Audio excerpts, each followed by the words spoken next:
Coffee.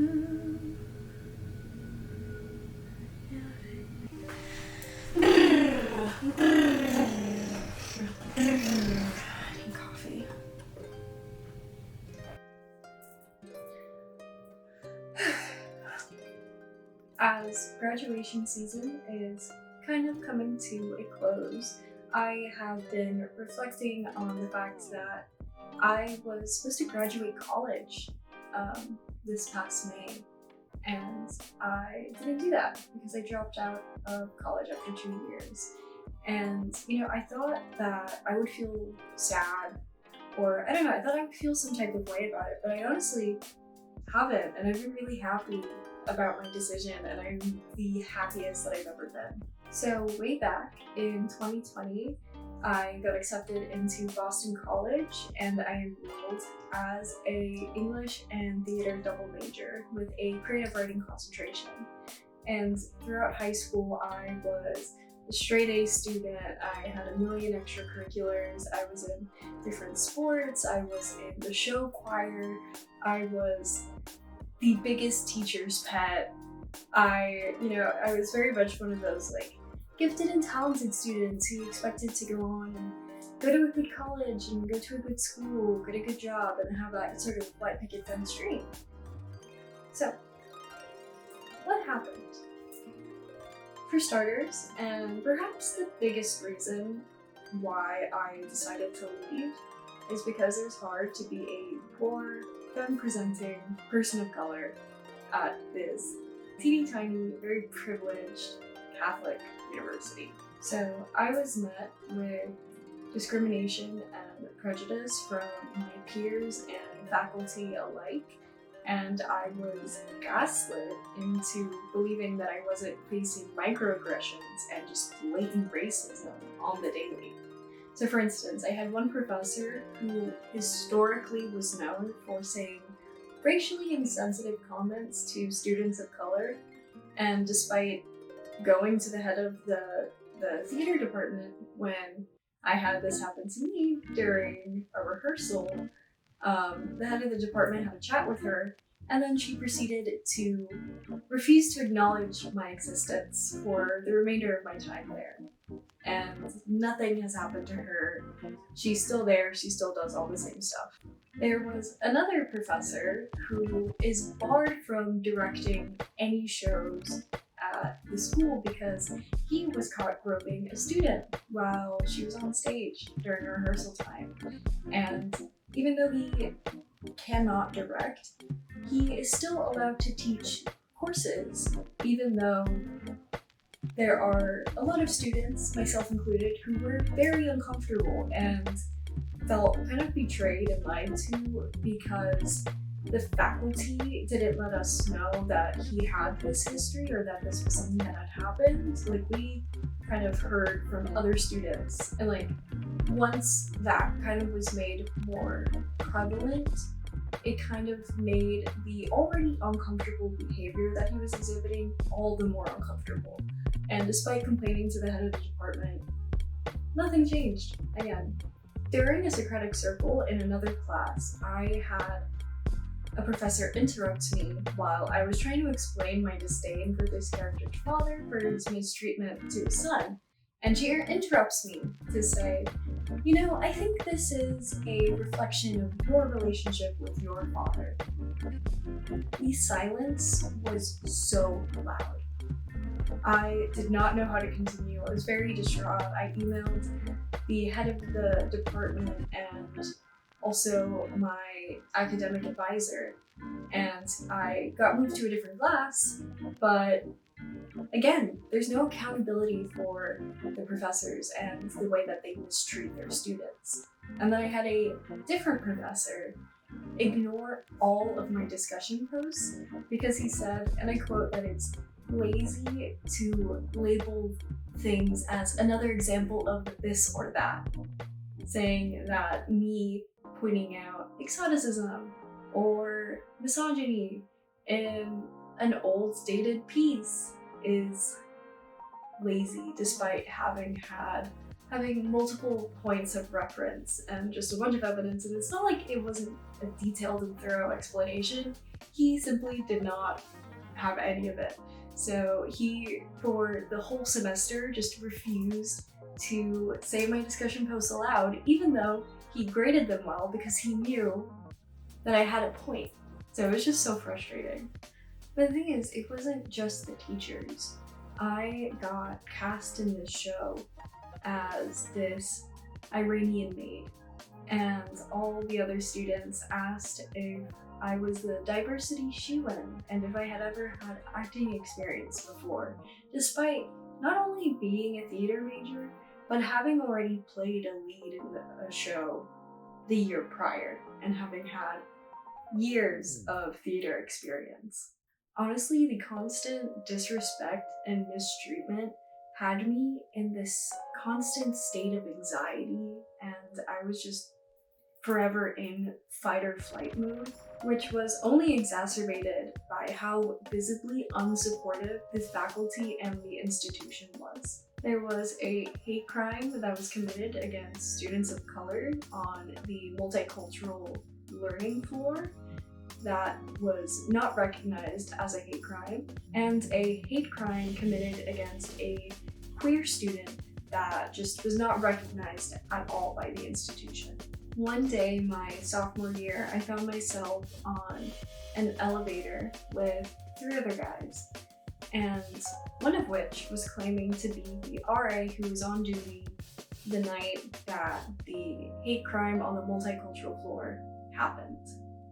And he boasted about his ingenuity to mute the video he had of these kids saying racial slurs so that they wouldn't be found guilty of it being a hate crime and only got punished for damaging property. So they only got 2 weeks of suspension versus actually having major consequences. So he was boasting about how he helped them get out of the situation, and all 3 of the men in the elevator laughed. And I stayed silent, and it was eating me up inside because all I wanted to do was yell at them and to let them know that what they're doing isn't funny and it's not brave. I wanted to let them know just how awful and how ignorant they were. I remember getting off the elevator a floor early and just shaking because I felt so unsafe, because I couldn't voice what I wanted to because it would have been their word against mine, and knowing that I would not have been sided with. I honestly have not felt so unsafe as a Hispanic person until that moment, and I realized how unsafe the school truly was for me. Now, you may be wondering why I didn't just transfer to a different school that was more progressive and more diverse and just kind of fit my needs more. Well, that kind of feeds into the next reason of why I decided to drop out. So back in March of 2020, I got really sick with COVID, and I was sick for about 2 months and nearly died from it. After recovering, I then struggled with long COVID for about 3.5 years. It was only recently that I started to get kind of my lung capacity back and I'm not so fatigued every day. I was constantly fatigued and the brain fog was so bad that I just had scattered thoughts and had no attention span. And I was really struggling with accepting that my lung capacity just wasn't what it used to be. So I went from being a varsity athlete to barely being able to walk up a flight of stairs without being out of breath.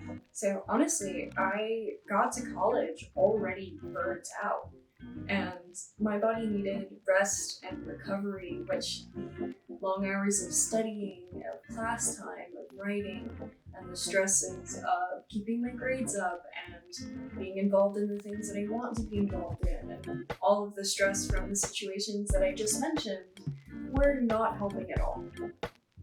And I definitely started to crash and burn my sophomore year of college when the mask rule was lifted. Very quickly throughout the school, there was the BC throat tickle and the BC plague that was in constant circulation. And at the time, I was living with 7 girls, making us a total of 8 in a teeny tiny apartment style dorm, which meant that there was usually at least one of us that was sick.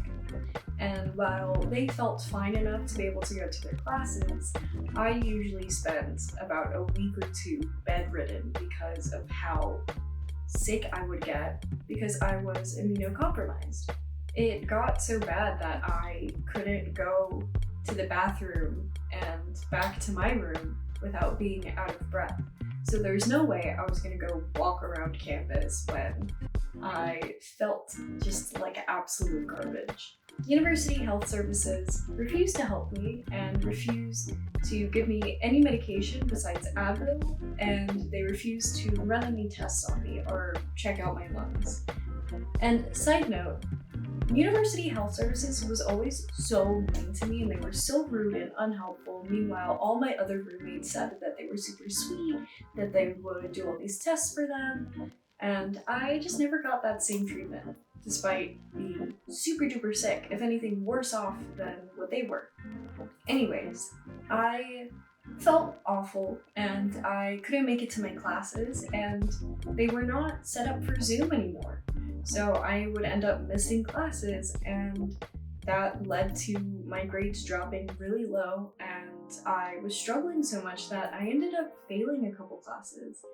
And the idea of trying to transfer to a different school of an equal caliber while I was facing academic probation just stressed me out more and just it seemed like it was another thing for me to tackle. It just seemed like it would have been harder because I wasn't able to keep my grades up. After a lot of reflection, I also just kind of realized that my priorities had changed. On top of that, I wasn't getting what I wanted out of my education. I wasn't being challenged creatively nor intellectually. And sure, I was reading a bunch of interesting things, but that's something that I could do on my own and not pay thousands of dollars to go do. I felt like I was just constantly jumping over hurdles because it's what people expected me to do, and it was a plan that I had made for myself when I was a teenager. Professors wanted you to kiss their ass in assignments instead of proposing new ideas and challenging old ones. My creative classes killed my creative spark because they were constantly pushing you to just produce insane amounts of work.